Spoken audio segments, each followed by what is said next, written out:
Guys, welcome to our channel.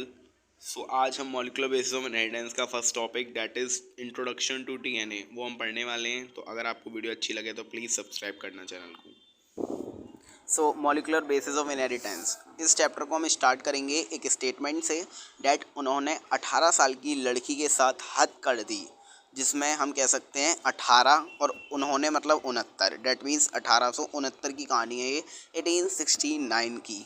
ठीक है, अब देखो हमने क्या कर दिया, उन्होंने का मतलब था इसमें मॉरिस विल्किंस और लड़की थी रोजलिन फ्रैंकलिन। तो इनके साथ हद क्या करी गई थी, एक्चुअली रोजलिन फ्रैंकलिन जो थी उन्होंने कलेक्ट किया था एक्सरे इमेज किसका, डीएनए का।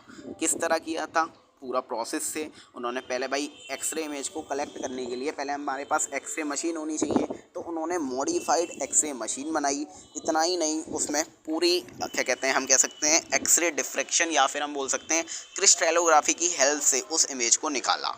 अब डिफ्रैक्शन मतलब कि जब हम स्क्रीन पर किसी इमेज को निकालते हैं तो वो डिफ्रैक्ट करती है, और क्रिस्टलोग्राफी मतलब in the form of crystals. ठीक है, सो मॉरिस विल्किंस ने क्या किया था, इनके इस एक्सरे इमेज को चुराकर वॉटसन एंड क्रिक को दे दिया, और सारा का सारा क्रेडिट कौन ले गया, वॉटसन एंड क्रिक। और उस बेस पर उन्हें नोबेल प्राइज़ भी मिल गया था। अब देखो 1869 हमने शुरुआत करी थी, लेकिन हमने सब कुछ मिक्स कर दिया। क्यों? क्योंकि ये सब 1869 में नहीं हुआ था, क्योंकि 1869 में मिक्सचर आए थे। उन्होंने सिर्फ न्यूक्लियस के अंदर एक सबस्टांस फाउंड किया था जिसको हम बोलते हैं एसिडिक सबस्टांस। एसिडिक क्यों बोलते हैं? क्योंकि वही सबस्टांस आगे आकर डीएनए बनेगा, और तो डीएनए के अंदर फॉस्फेट आयन होते हैं, तो जिसकी वजह से हम बोल सकते हैं नेगेटिवली। ठीक है, और नेगेटिवली मतलब एसिडिक इन नेचर। सो हम बोल सकते हैं उन्होंने एक एसिडिक सबस्टांस न्यूक्लियस के अंदर फाउंड किया था, और न्यूक्लिन उसका नाम रखा। क्यों? क्योंकि न्यूक्लियस के अंदर, न्यूक्लिन इन मतलब इनसाइड। अब जो एक्सरे इमेज निकाली गई थी उसका इंटरफेरेंस क्या था, मतलब इन्फेरेंस क्या था, उससे हमें क्या मिला, इंटरप्रिटेशन क्या था। उसका इंटरप्रिटेशन था कि हमें ये पता चला था कि डीएनए जो है वो डबल हेलिकल स्ट्रक्चर है।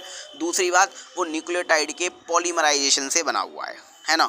अगर मैं डीएनए की बात करूंगा तो डीऑक्सीराइबोन्यूक्लियोटाइड की बात करूंगा, और आरएनए की बात करूंगा तो राइबोन्यूक्लियोटाइड की बात करूंगा। अब बेसिकली सबसे पहले न्यूक्लियोटाइड होता क्या है, देखो न्यूक्लियोटाइड 3 चीज़ों से बनकर मिला होता है। सबसे पहली बात phosphate, then sugar, then nitrogen basis. Nitrogen basis वही pyrimidine एंड प्यूरिन, प्योर मतलब आग, Ag, pyrimidine that is Ct। So Ct and Ag इन ये होते हैं नाइट्रोजन बेसिस, प्योर आग। ठीक है, अगर मैं बात करता हूँ ये आपस में किससे कंबाइन होते हैं, किस बॉन्ड से बनते हैं, तो हाइड्रोजन बॉन्ड की हेल्प से Ct और Ag कंबाइंड होते हैं।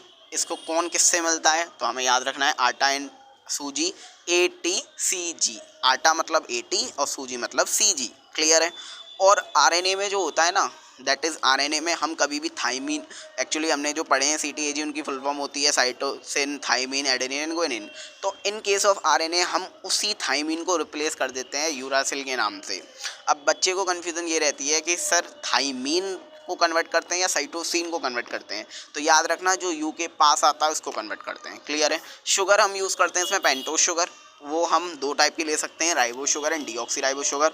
उनके आपको स्ट्रक्चर बनाने आने चाहिए, क्योंकि आगे जाकर हम उसी से सब कुछ पूरा बॉन्ड फॉर्मेशन देखेंगे।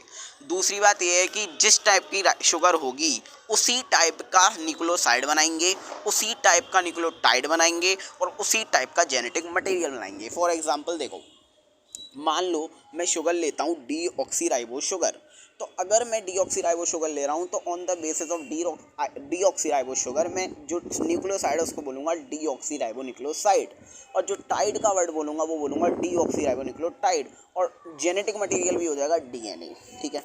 इसके अलावा फॉस्फेट आयन, भाई फॉस्फोरिक एसिड में जब वो H+ आयन लूज़ करता है तो आयन का फॉर्मेशन करता है, उसी को हम यूज़ करते हैं in the formation of nucleotide. ठीक है, तो सबसे पहले हम यही देखेंगे, सबसे पहले क्या करेंगे, हम शुगर को किससे मिलाएंगे, नाइट्रोजन बेस से मिलाएंगे। अब दोनों को मिलाने के लिए एक बॉन्ड चाहिए, उस बॉन्ड का नाम क्या है, एन ग्लाइकोसिडिक बॉन्ड। भाई ग्लाइकोसिडिक का मतलब क्या है, शुगर के साइड वाला बॉन्ड, शुगर के साइड वाला बॉन्ड। ठीक है, अब राइबोसोम के साथ हम एक एक कर जोड़ेंगे, एडेनिन, ग्वानिन, साइटोसिन, यूरेसिल, तो इनके नाम हो जाएंगे एडेनोसिन, ग्वानोसिन, साइटेडीन, यूरेडीन। लेकिन in case of deoxyribo sugar तो वहाँ पर हमें सबके आगे डीऑक्सी लगा देना है। अब हमारा काम है फॉस्फेट को जोड़ना, तो फॉस्फेट को कैसे जोड़ेंगे, phosphate is a acid, phosphoric acid से बना हुआ। किससे जोड़ना है, तो हमारे पास डीऑक्सीराइबो शुगर थी, उस पर हमें पता है उसकी 5th कार्बन पर OH प्रेजेंट था, तो वो अल्कोहल की तरह बिहेव करेगा। तो एसिड और अल्कोहल मिलकर एस्टर बनाएंगे तो यहाँ पर बॉन्ड भी बन जाएगा फॉस्फो एस्टर बॉन्ड।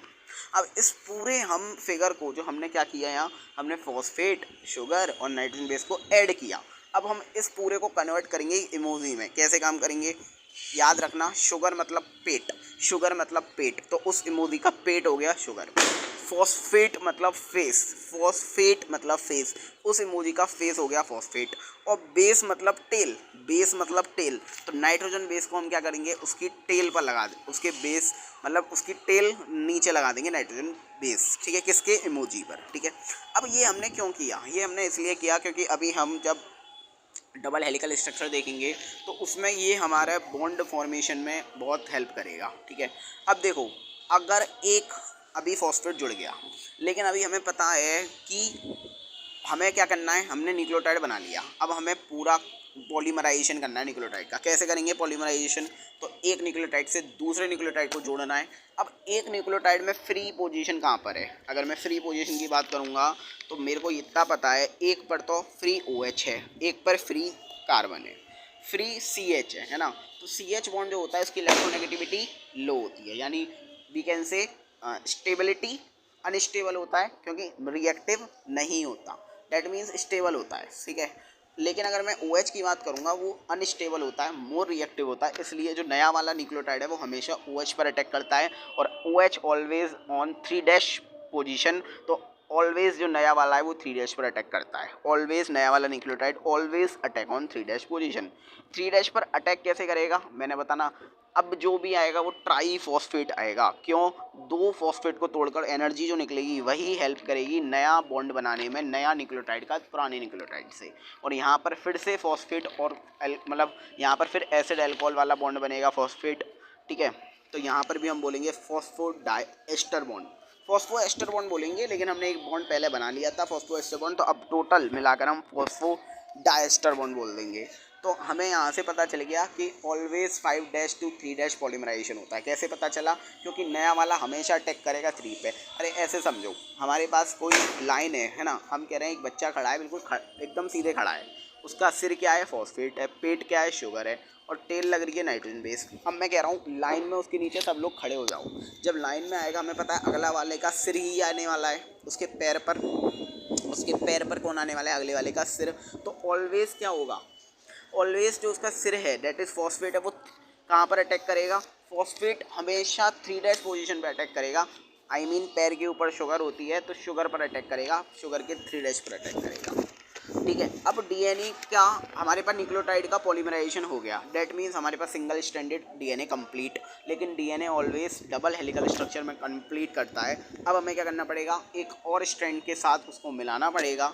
अब ये बताओ, जो स्ट्रैंड से मिलाओगे वो एंटी पैरेलल होगा या पैरेलल होगा, एंटी पैरेलल होगे तो ईजिली वो आपस में कंबाइन हो जाएंगे। और कॉम्प्लीमेंट्री क्यों होगा, क्योंकि एक पर A है तो दूसरे पर T, आटा सूजी, ठीक है।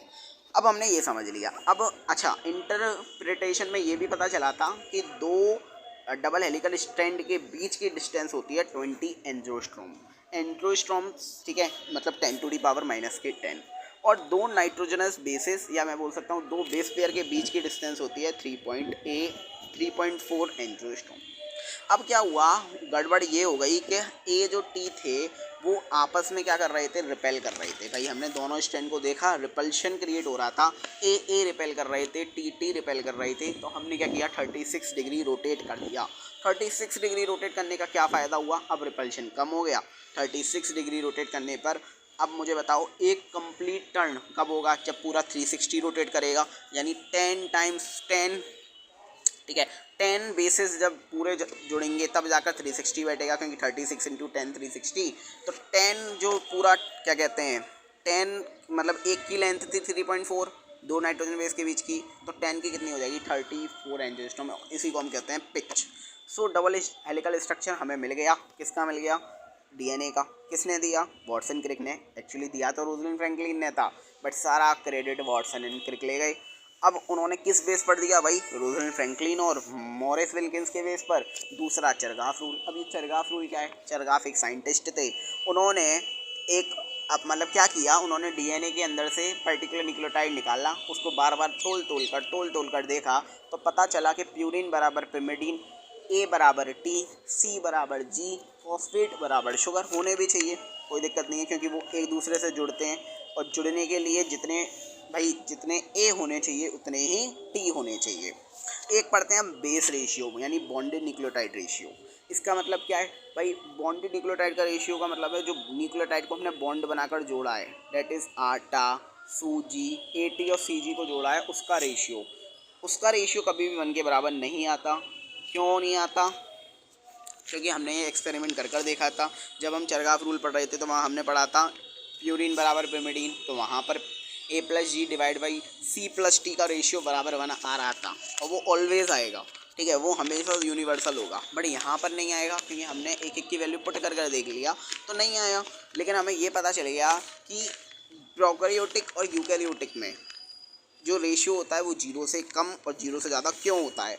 क्योंकि अमाउंट ऑफ जीसी ज़्यादा होता है इन केस ऑफ प्रोकैरियोटिक, है ना, इसलिए हम बोल सकते हैं। अब हमसे पूछा जाएगा, हमें number of nitrogenous base pair दे दिए जाएंगे, उसके बेस पर फॉस्फोडाइस्टर बॉन्ड पूछ लिया जाएगा, या न्यूक्लियोटाइड दे दिया जाएगा तो फॉस्फोडाइस्टर बॉन्ड पूछ लिया जाएगा। तो उसके लिए हमें एक फॉर्मूला याद रखना है, n-1 in case of single standard, फिर n-1 को दोनों को ऐड कर लेना डबल स्टैंडर्ड में, ट्रिपल स्टैंडर्ड में n-1 को ऐड कर लेना। सो वॉटसन एंड क्रिक ने ये राइट हैंडेड मॉडल दिया था। क्यों राइट हैंडेड क्यों बोला? क्योंकि जो उन्होंने रोटेट किया वो राइट तरफ से किया था, टर्निंग जो करी थी वो राइट तरफ से की थी, इसलिए इसको हम बीटा डीएनए बोलते हैं, है ना। क्या बोलते हैं? Beta DNA. क्योंकि आप देखोगे जब भी बी बनाओगे उसमें राइट हैंड में टर्निंग हो रही होगी, लेफ्ट में लाइन बन रही होगी, ऐसे आप याद रख सकते हो। नाउ फर्स्ट टॉपिक हमारा कंप्लीट होता है। ये था सिर्फ इंट्रोडक्शन चैप्टर का, जिसमें हमने क्या देखा, सिर्फ और सिर्फ डीएनए का एक्सरे इमेज कैसे निकाला और उसका इंटरप्रिटेशन क्या था। अब इस चैप्टर